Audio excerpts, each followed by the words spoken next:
La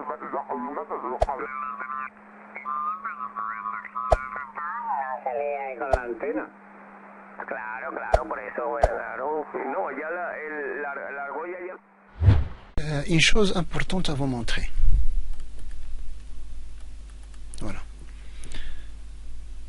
Supposons que vous êtes en mode émission avec l'un de vos transceivers. Au moment de l'émission, le jack est branché ici au speaker. Ce jack d'émission est branché sur le speaker. Alors, vous n'allez rien entendre sur votre PC. Le signal est complètement dirigé vers cette voie. Alors, pour écouter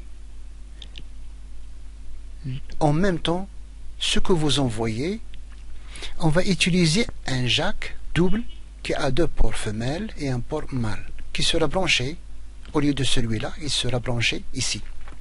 Je vais vous montrer comment. Alors, ce jack-là, il sera branché à votre speaker automatiquement. Celui-là, il sera branché sur l'un des deux ports femelles. Alors, vous aurez besoin aussi d'un autre jack que vous allez brancher sur le deuxième afin que le signal sera acheminé par cette voie,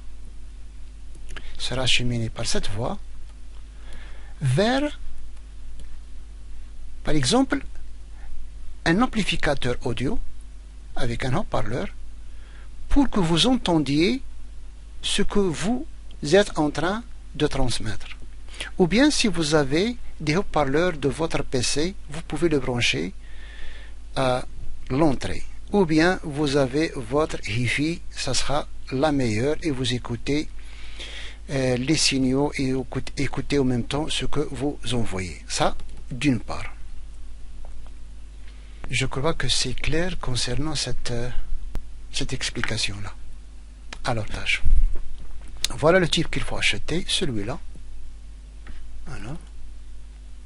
Avec 3 delta hôtel ou 4 theta hôtel au maximum. Autre chose à montrer. Les trouvailles. Regardez bien avec moi. Ça, c'est une alimentation pour un PC.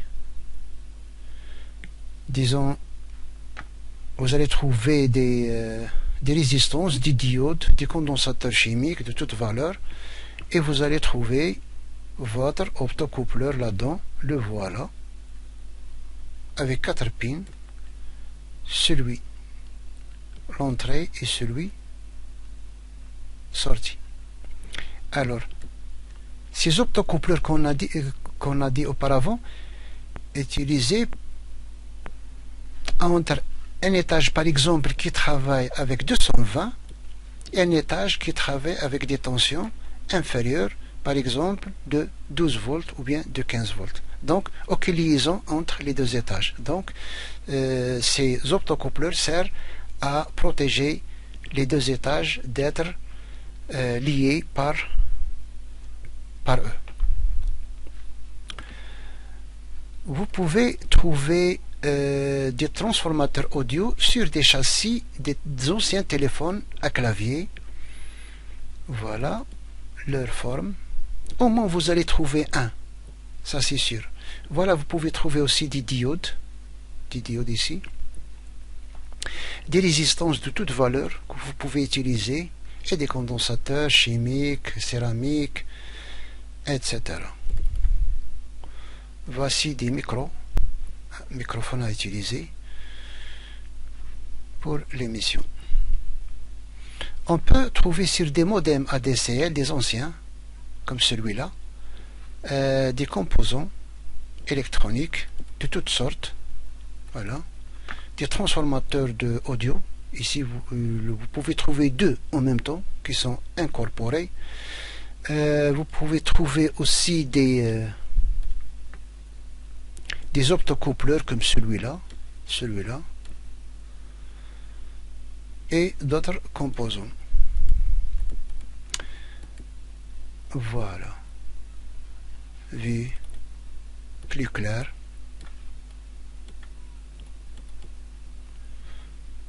Et si vous avez des doutes sur, par exemple, des optocoupleurs, vous notez leur référence et voir sur le net si il est un optocoupleur ou bien c'est un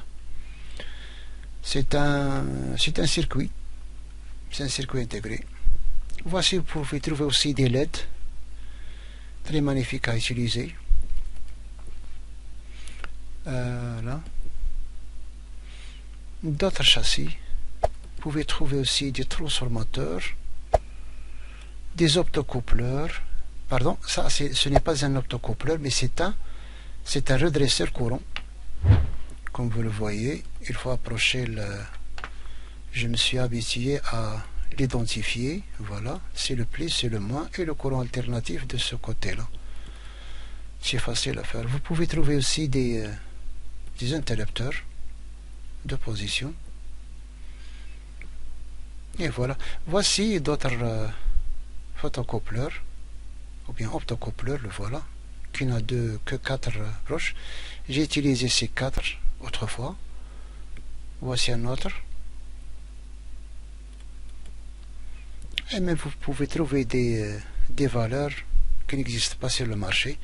Voici d'autres diodes qui sont très minces, qui sont très petites. Voilà. Voici d'autres marques anciennes. Il ne faut pas jeter vos plaquettes électroniques. Voilà, c'est un châssis, c'est une platine électronique d'une télévision couleur Grandic. J'ai gardé ça c'est des années chez moi. Voici des LED qui sont regroupés en 3 de couleurs différentes. Des résistances, disons voilà, des résistances, des circuits intégrés, des circuits logiques. Voilà, des diodes Zener à l'occasion, vous en aurez. Et vous aurez besoin aussi de câblage coloré. C'est magnifique à utiliser. Voilà. Voilà d'autres LED. Voici des appareils téléphoniques. Je tire le contenu, je le laisse chez moi, au chac, afin de les utiliser dans des montages. Et voilà. Par exemple, prenons le cas de ce optocoupleur. Alors, je vais voir sur le net si c'est ce Cosmo 1010 est un optocoupleur ou autre chose. Comme exemple. Voilà. Je vais noter Cosmo. Voilà, c'est noté. Voilà, Cosmo. Il m'a donné 1010. C'est mieux d'utiliser toujours le datasheet afin qu'il vous donne le manuel et la façon et les caractéristiques de son contenu. Utilisons celui-là. Juste pour vous montrer comment ça se passe. Voilà. Il va nous donner ses caractéristiques. Voilà. Donc c'est un optocoupleur. C'est un optocoupleur, c'est noté. Voilà. Voici l'anode, le cathode, voici l'émetteur, collecteur de notre transistor qui sera utilisé. D'une part. D'autre part, on va continuer.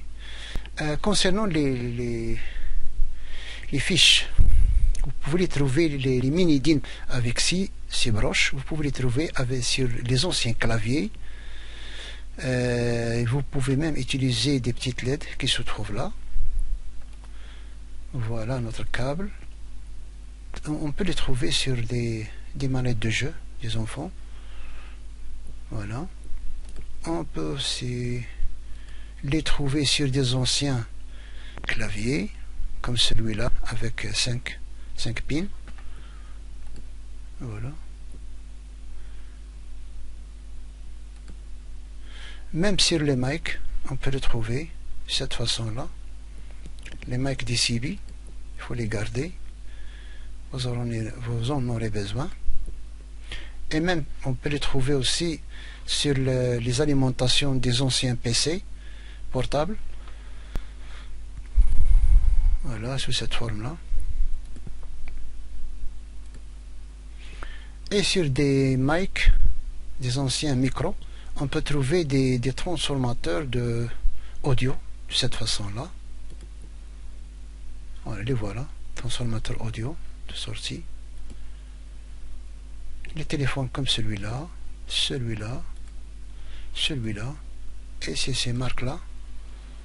Voilà les alimentations des PC portables. Ça, c'est pas un transformateur de audio. Rassurez-vous, c'est un transformateur d'alimentation qui sépare deux étages. Alors, l'étage d'entrée qui est de 220, je vais vous montrer comment ça se passe. Voilà, il y a une séparation ici. Par ce transformateur-là, c'est un transformateur de liaison et abaisseur de tension en même temps. Cette partie-là, elle est montée avec 220, celle-là avec, par exemple, à partir de 15 jusqu'à, je crois, 19 volts ici. Donc c'est un abaisseur de tension. Alors vous pouvez trouver aussi des sélecteurs ou bien des interrupteurs sur des châssis de téléphone, des anciens téléphones. Voici des diodes, des diodes utilisées pour le redressement de courant. Voici un transformateur audio que vous pouvez trouver aussi.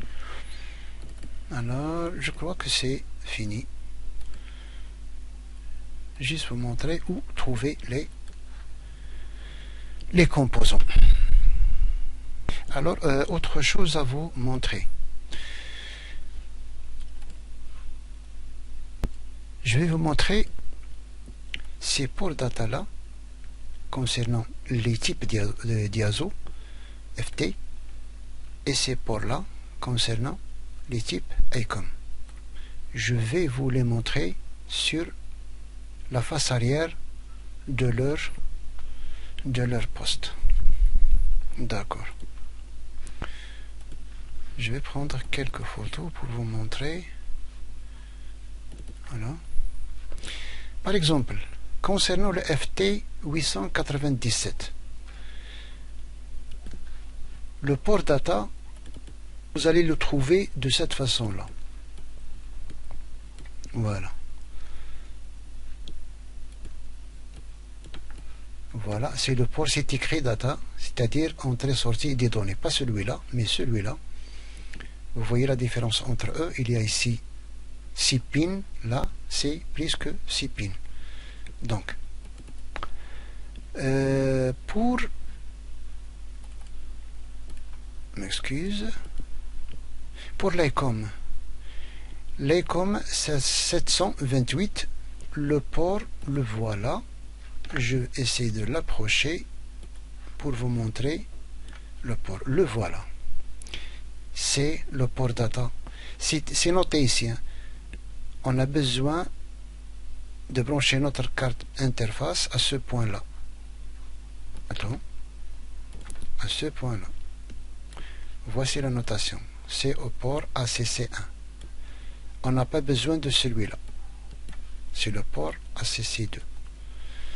Donc, si tout est clair, tout est, je crois, bien expliqué. Et passons maintenant à autre chose.